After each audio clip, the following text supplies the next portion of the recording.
I was just a maid until the prince fell in love with me. If I were to bet, I could never have imagined my life as a simple palace servant would lead to a love affair with a prince. The first time I realized I had caught Prince Julian's attention, I was scrubbing the grand hall's floors, my fingers numb from the cold water. Footmen passed by, whispering about the arrival of his future bride. Prince Julian, the future king, a distant figure, nothing more. Until that day.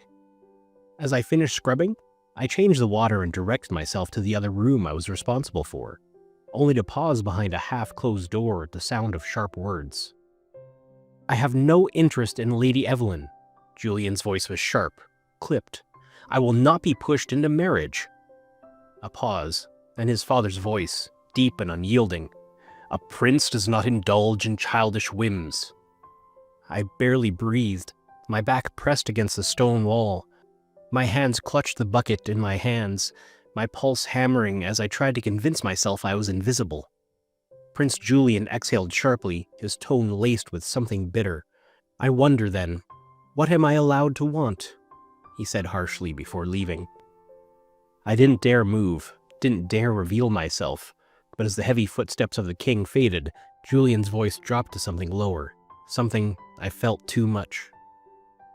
"I know there's someone there," he said, and my heart nearly stopped. Slowly, carefully, I turned the corner to find him standing in the dim candlelight, his green eyes locked onto mine, unreadable. I should have bowed, should have apologized for overhearing, but the way he looked at me like he knew me already, which made me wonder if I hadn't been as much of a ghost as I'd tried. "You truly have no sense of self-preservation," Julian mused, taking a slow step forward. "Or do you simply enjoy listening to my personal affairs?" I opened my mouth, but nothing came out. His smirk was almost dangerous. And then, the bucket slipped from my hands. Water splashed, soaking the hem of expensive leather boots. Afraid, I lifted my gaze, the fear creeping up my spine. My throat closed. He was even taller up close, and his face gave out the same arrogance from all the other royals of the castle. He looked exactly like a person who never had to worry about punishments. His dark hair fell slightly over his forehead as he leaned in my direction, and his eyes flickered down to the water before returning to me. Silence stretched, and I braced myself for the inevitable scolding or worse. Then, to my complete disbelief, he chuckled. "Well," he said, amusement laced through his voice. "That's a rather bold greeting. Tell me, boy, do you always introduce yourself by dousing people in dirty water, or am I just special?" I tried not to sigh, my words coming up a bit hoarse from the nervousness. The water is clear, Your Highness, and I didn't mean to. You look guilty enough for a crime far worse," he laughed slowly again. "You're Jamie, right?" I almost panicked. "Yes, Jamie, Your Highness." "Jamie?" he repeated, rolling my name on his tongue as if testing its weight. "Well, Jamie, should I be worried that you plan to flee the scene before properly apologizing?"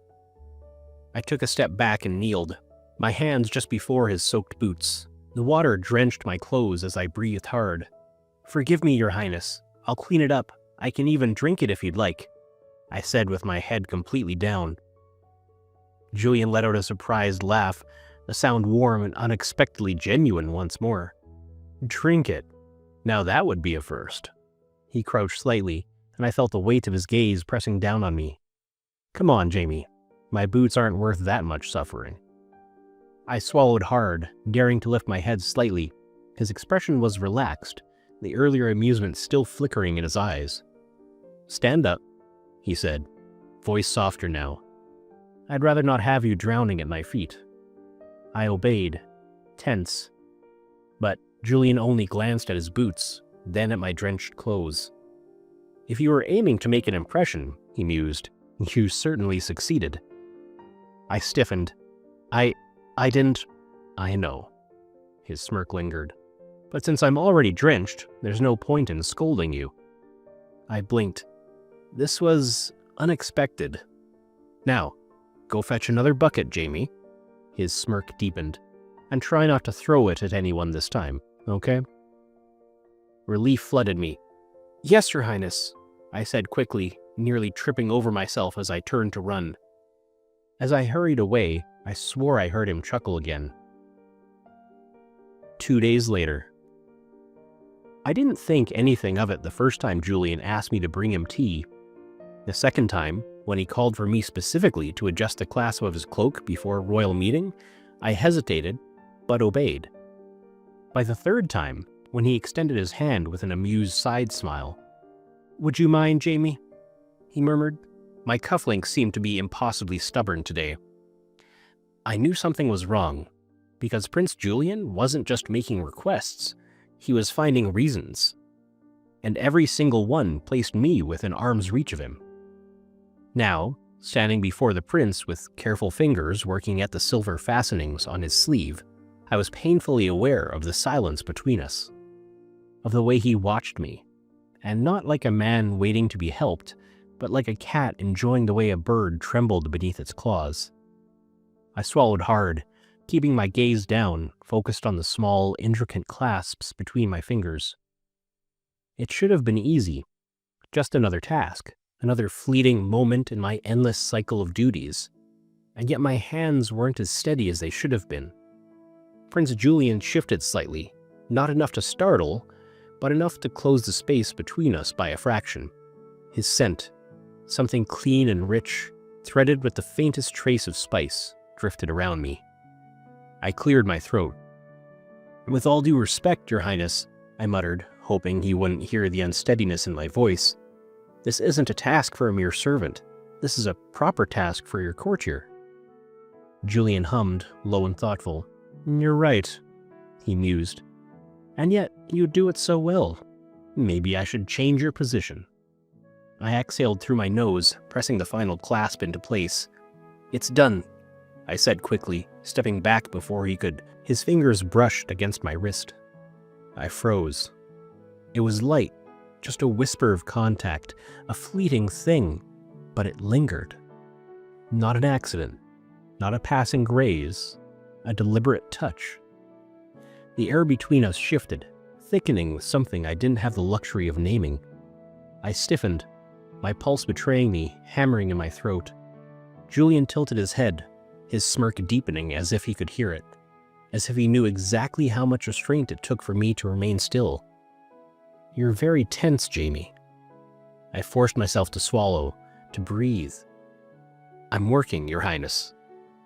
He let his fingers trail down ever so slightly before finally releasing me. "Then by all means, carry on." His voice was light, almost absent-minded, but I knew better. I stepped back quickly, keeping my head down, and turned away, eager to put distance between us. But as I moved, I caught the faintest chuckle under Julian's breath. A quiet, knowing sound. A warning. A promise. I walked away with my heart still hammering, my skin still burning where his fingers had touched. And I knew, deep inside, this was only the beginning. Some days later. Avoiding him was like cleaning a floor while someone kept tracking mud over it. Every time I thought I had successfully faded into the background, he'd appear from God knows where, leaning against a doorway, watching me from across the halls, finding the most ridiculous excuses to talk to me. That afternoon wasn't any different. I was cleaning his room, which suddenly was assigned to me, as I didn't know it was his request. And before that, there had been the moment with the tray. It was a small thing, a routine task. I had brought him tea in the grand dining hall. My hands were steady, my posture perfect. But as I turned to hand over the tray, Prince Julian moved closer. Too close. His presence pressed into my space, warm, effortless. When he reached for the tray, his fingers brushed against my wrist once more, and lingered just a fraction longer than necessary, like he was testing me once more.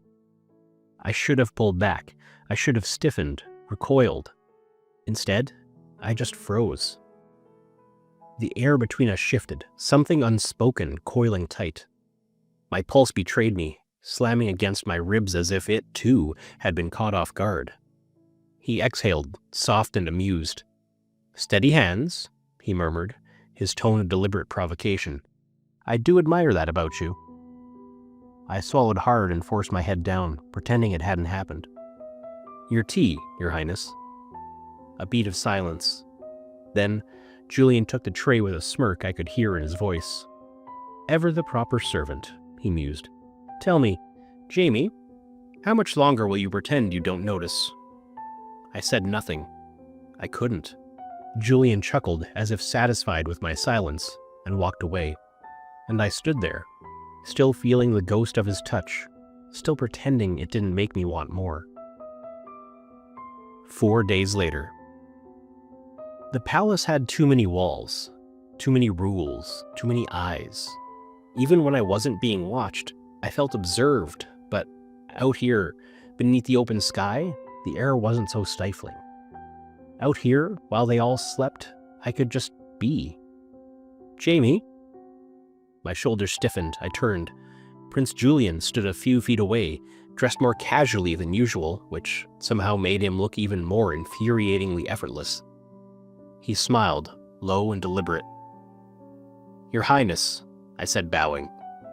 "You wound me," he sighed, shaking his head in a mock despair, so formal, especially when I'm in desperate need of assistance. I folded my arms. "With what, Your Highness?" He gestured vaguely toward the stone bench by the fountain. I was thinking of sitting there, but I found myself gravely concerned. What if it's dirty? I gave him a flat look and felt the urge to be a little casual, almost disrespectful. "You could sit somewhere else." His lips twitched. He was amused again. I could feel it in my bones. "Oh, but I was hoping for a professional opinion. Perhaps even," he leaned in slightly, "a demonstration?" I stared at him. "You want me to sit on the bench for you?" He nodded, completely and falsely seriously. "It's the only way I'll know if it's safe." I nearly laughed. Nearly. Instead, I started to turn around to leave. Wait, he called. Stepping closer, the smirk on his face widened. "You truly have no mercy, do you?" "Not at all," I thought. "It's not dirty.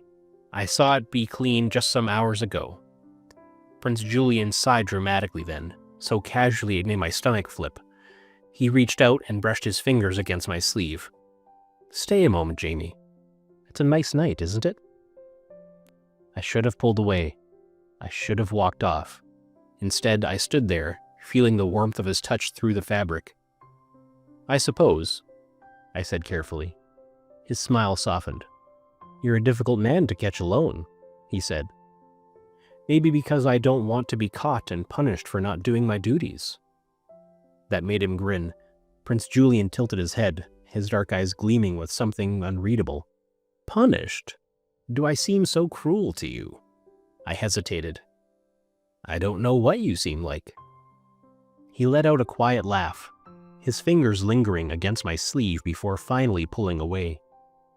"Fair enough." He glanced up at the night sky, his expression turning almost wistful.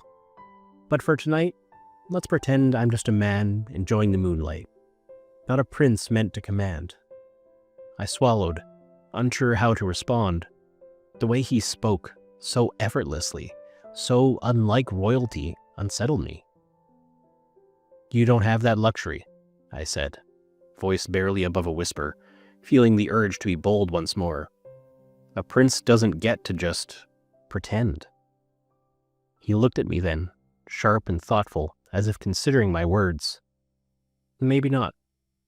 But standing here, with you, it almost feels possible." I cleared my throat, stepping back. "I should go." Prince Julian's eyes glinted with amusement. "And yet you haven't." I had no response to that. He let me go, though. He didn't try to stop me, didn't say anything else, but as I walked away, I felt him watching me.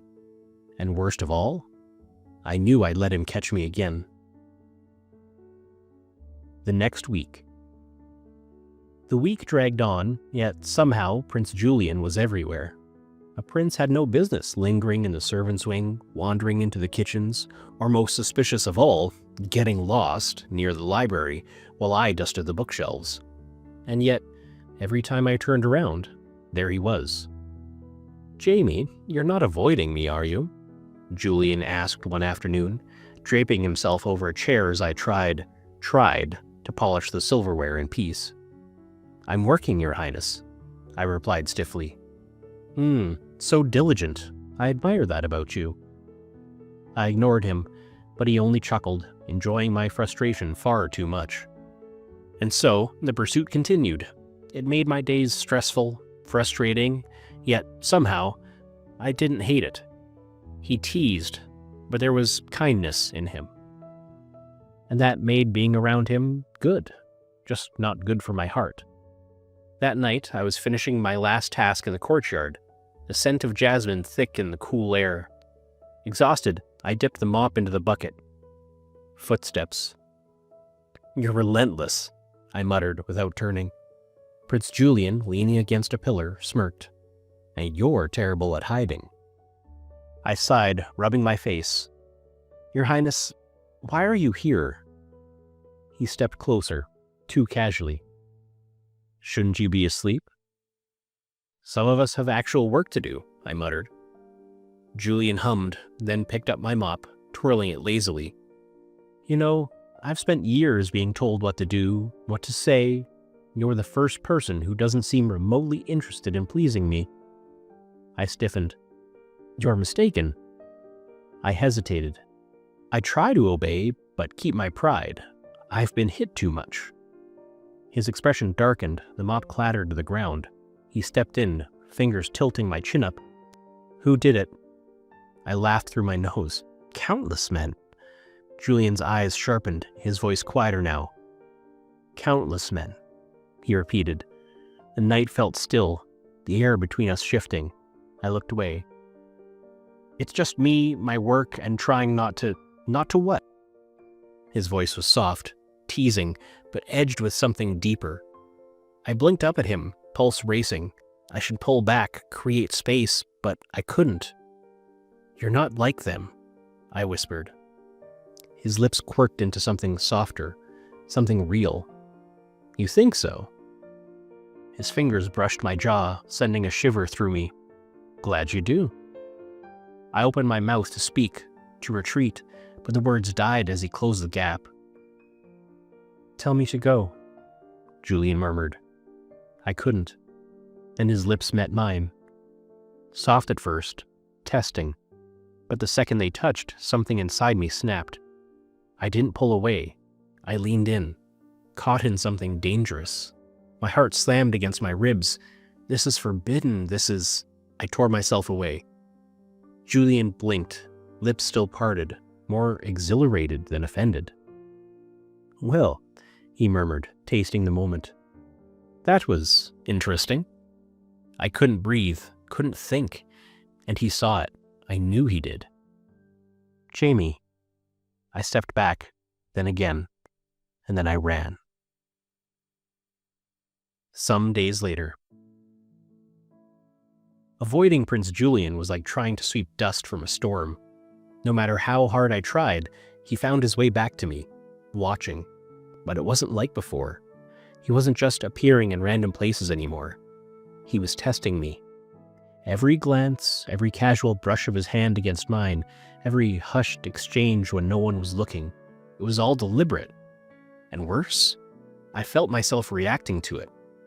I avoided the corridors he frequented, kept my head down, and refused to acknowledge the feverish way my mind replayed those moments in the quiet of the night. But him? He refused to be ignored. One evening, I was finishing my tasks in the grand library, a scent of aged parchment thick in the air, when his voice cut through the quiet. "Jamie." I tensed, gripping the duster in my hands. I'd been so careful, so determined to keep my head down, and yet... Slowly, I turned. He stood by the bookshelves, looking at ease, as if he hadn't just spent the past week making me question my every step. "Your Highness," I said, keeping my voice even. Prince Julian smiled, slow and knowing. I was beginning to think you'd forgotten how to speak to me.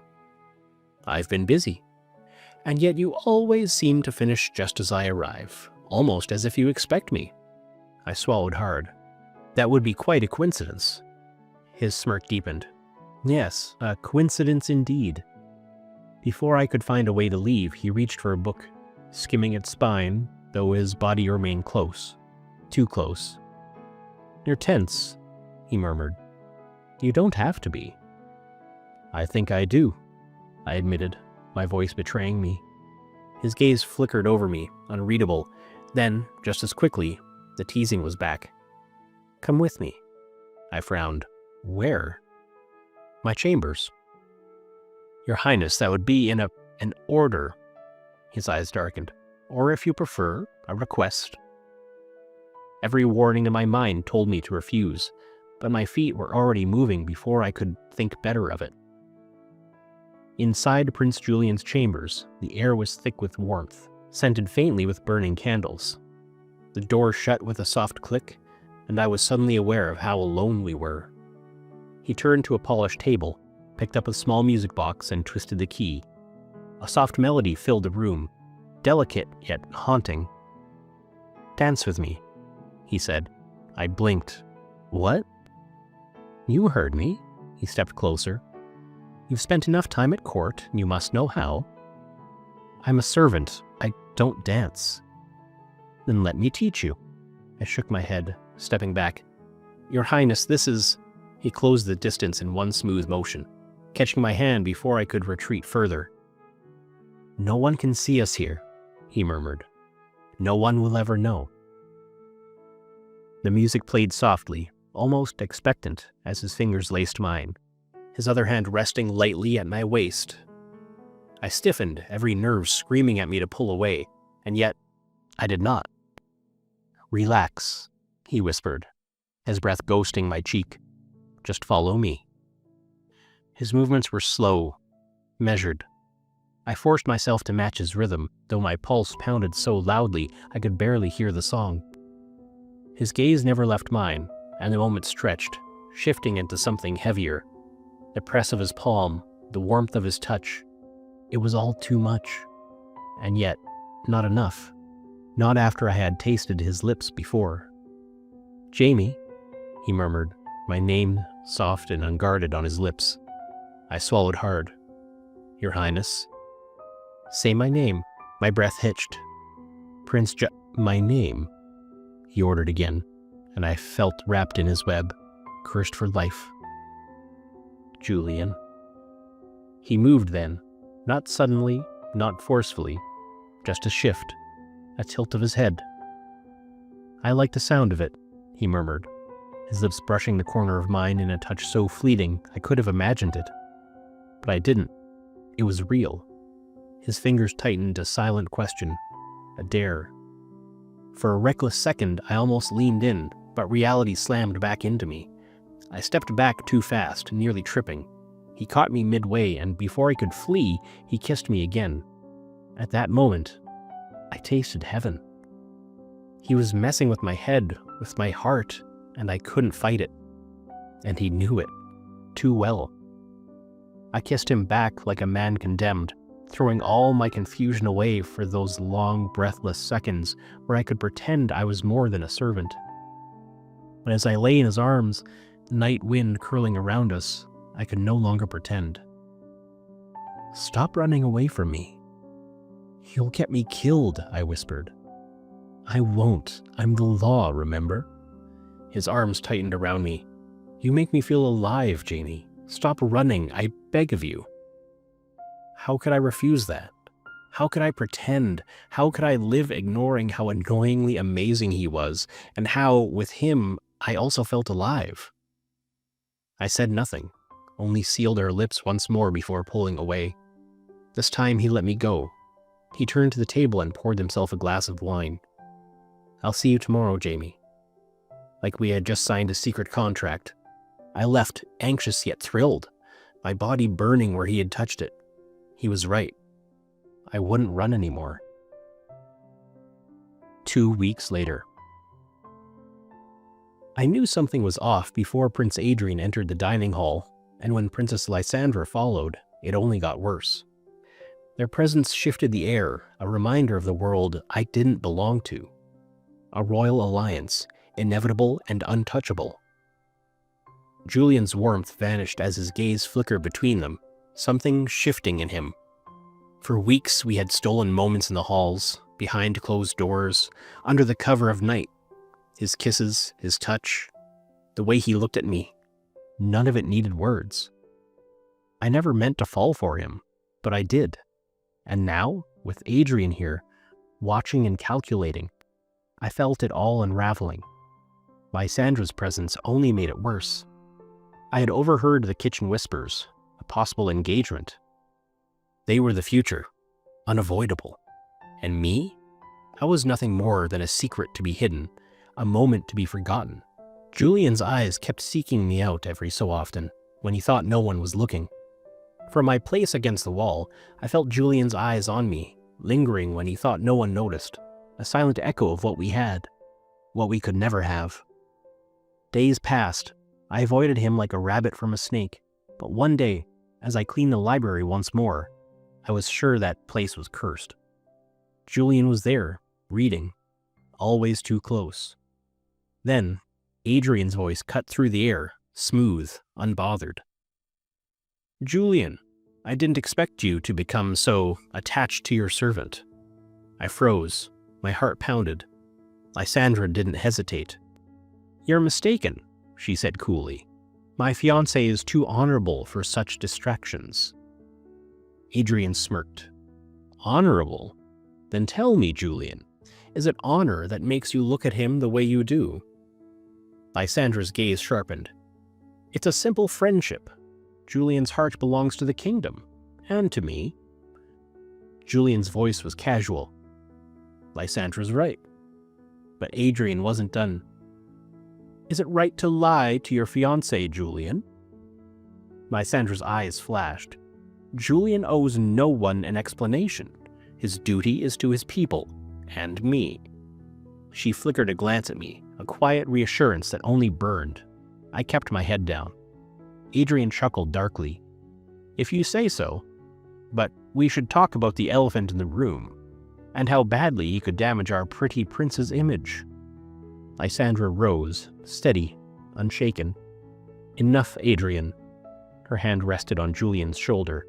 "This conversation is over." Adrian's smirk faltered, just for a second. "Very well, but remember, Julian, secrets have a way of coming to light." He glanced at me before walking out, Lysandra and Julian following. The distance between us stretched, silent and heavy. Lysandra had turned Adrian's words into lies, but Julian's eyes held the truth. He was a prince, and I was a servant. How foolish I was to think we could ever be more. Later that night, I sneaked at his chamber as he requested. I didn't want to go, but we should face it. Maybe that way would hurt less. Julian was waiting, pacing by the fireplace. I didn't move toward him. "You came," he said, as if he hadn't been sure I would. "You asked me to," I answered, in my most firm voice. For a long time, none of us spoke. There was just the sound of the fire cracking. Finally, he sighed sharply, running a hand through his hair. Adrian was just trying to get under our skin. You know that. Was he? I let out a hollow laugh. Or was he just stating that we've been playing with fire all this time? Julian stepped forward, reaching out for me, but I backed away.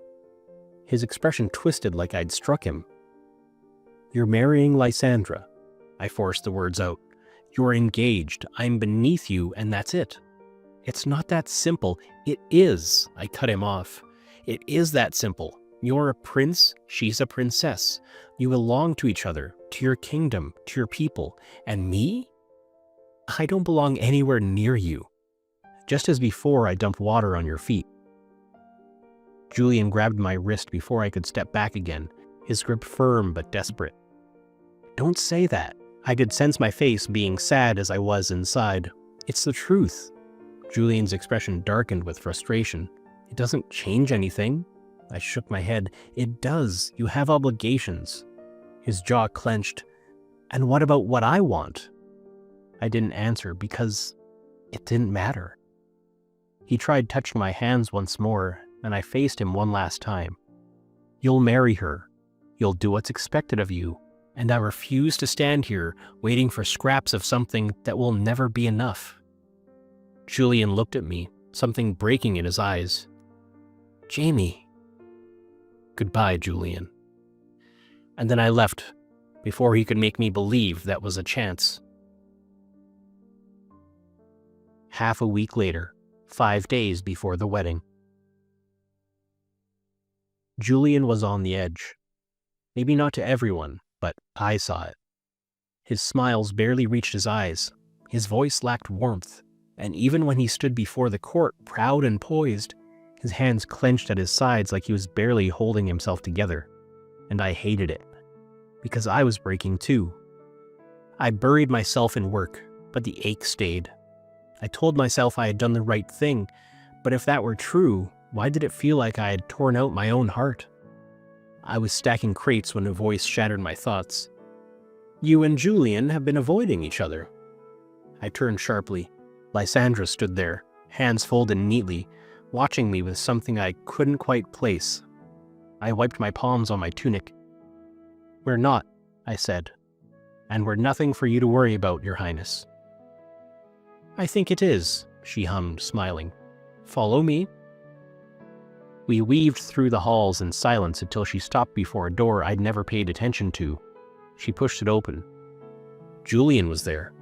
He looked up, caught mid-step, exhaustion in his eyes. When he saw me, his whole body stilled. Lysandra, what? She held up a hand. Enough. We all deserve honesty, don't we?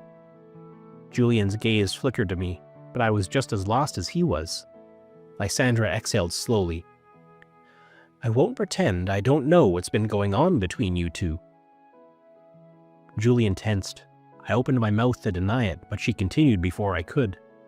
You don't have to explain, she said softly, because I understand better than you think.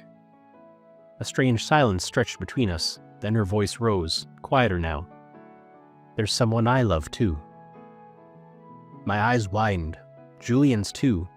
She's the daughter of a nobleman, and I would marry her if the world allowed it. I stared. Of all the things I had expected, this wasn't one of them. You see, Julian, duty is louder than love in our lives, and we need to accept it. When I came here, I thought I was doomed, but now... Julian was silent, but his eyes were on me now, burning, as if Lysandra's words had stripped away everything we'd been pretending. We don't need to be enemies, she said gently. We can help each other. My pulse roared in my ears. So here's what I think. You two should hide it better. It's too obvious. Julian, I've known you since you were a kid. You're not a womanizer.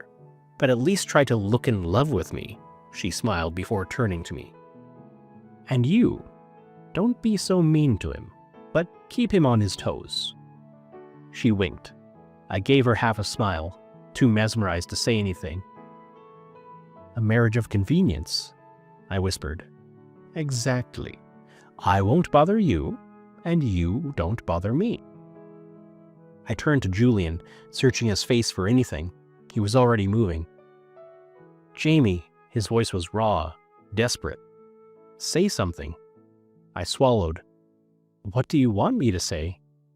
He exhaled sharply, then closed the space between us in 3 quick steps. His hands found mine, and this time I didn't pull away. I love you, so please tell me you can live with these conditions. The words punched the air from my lungs. His grip tightened. I love you, he said again, as if I hadn't heard. Jamie, I've spent my whole life being what everyone expected me to be. The perfect son, the perfect prince. But with you, I'm just me. And I can't, he swallowed hard. I can't lose that. I can't lose you. I was shaking, because this was everything I had ever wanted to hear. I turned to Lysandra, whose satisfied smile glowed on her face. Are you serious? Yes. I love my lady as much as Julian loves you. I let out a shaky breath, my heart hammering. Julian's hands were warm, steady, desperate. Could I live with this? Love him in the shadows while the world saw something else? My chest ached, but when I looked at him, I knew the answer. I love you too, I whispered. Julian's breath hitched. His fingers tightened around mine. We can make this work, Lysandra murmured. All of us. Julian looked at her, his eyes teary. Thank you, he said, voice completely honest. She smiled and left. Julian's fingers caressed my face, and for the first time in days, his lips curved into a smile. The wedding day. The ceremony was a spectacle of gold and silk, too polished, too practiced. Julian and Lysandra stood at the altar, hands clasped. I vow to stand beside you, Julian said, steady, to protect our kingdom, our people, and our truth.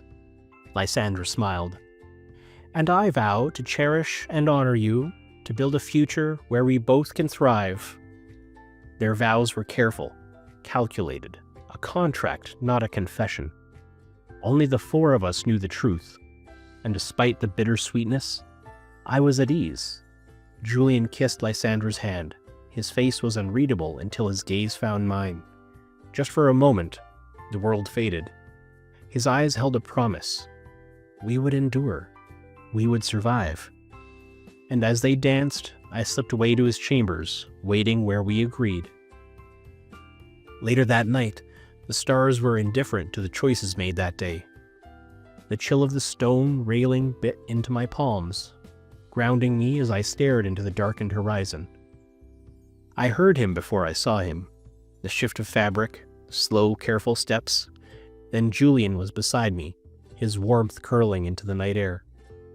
Silence stretched between us, thick with everything unsaid. A golden prince, a married man, and yet here he was. Julian exhaled. I can't be yours the way you deserve, but I am yours. He kissed my forehead, his breath warm against my skin.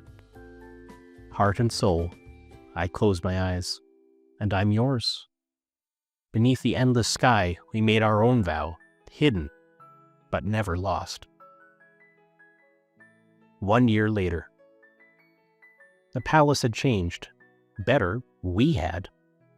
I adjusted the silver pin on my lapel, courtier to the crown prince, an elevated title, one that kept me at Julian's side in ways both official and unspoken. Are you going to brood all evening? Julian's voice pulled me back. He leaned against the balcony, wine in hand, eyes teasing. I don't brood, I said, stepping closer. His lips twitched. Of course not. Inside, laughter spilled through open doors. Her lover, Lady Evelyn, who saw that coming, perched beside her, eyes gleaming with devotion. It had become a ritual of ours, these hidden nights where duty could be forgotten. No expectations, no lies, just the four of us, existing as we were. Lysandra caught my gaze and lifted her glass. I tipped my head in return. It wasn't perfect. It never would be. But it was enough. Julian's hand brushed mine, fleeting, firm. Are you happy? He murmured.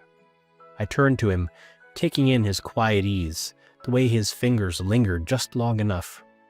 Yes, I said, and I meant it. His smile was soft, only for me. The night stretched on, filled with hushed conversations, knowing glances, stolen touches, and as the stars blinked in the velvet sky, I knew we had won. Conclusion. Julian remains the golden prince, Lysandra the brilliant princess, and I stay at his side, just as I always have. The palace is full of secrets, but our endurance is unspoken, unwavering. Their children were ours too, in every way that matter. We're growing up surrounded by love, with him, Lysandra, Lady Evelyn, and me each playing our part. A strange kind of family, bound not by tradition, but by trust, by choice. It's not the story we once imagined, but it's ours, and no one can take that from us. The end. If there were one song that perfectly captured Julian and Jamie's relationship, what would it be? Thanks for watching. Consider subscribing to become a part of our rainbow force and stay wholesome.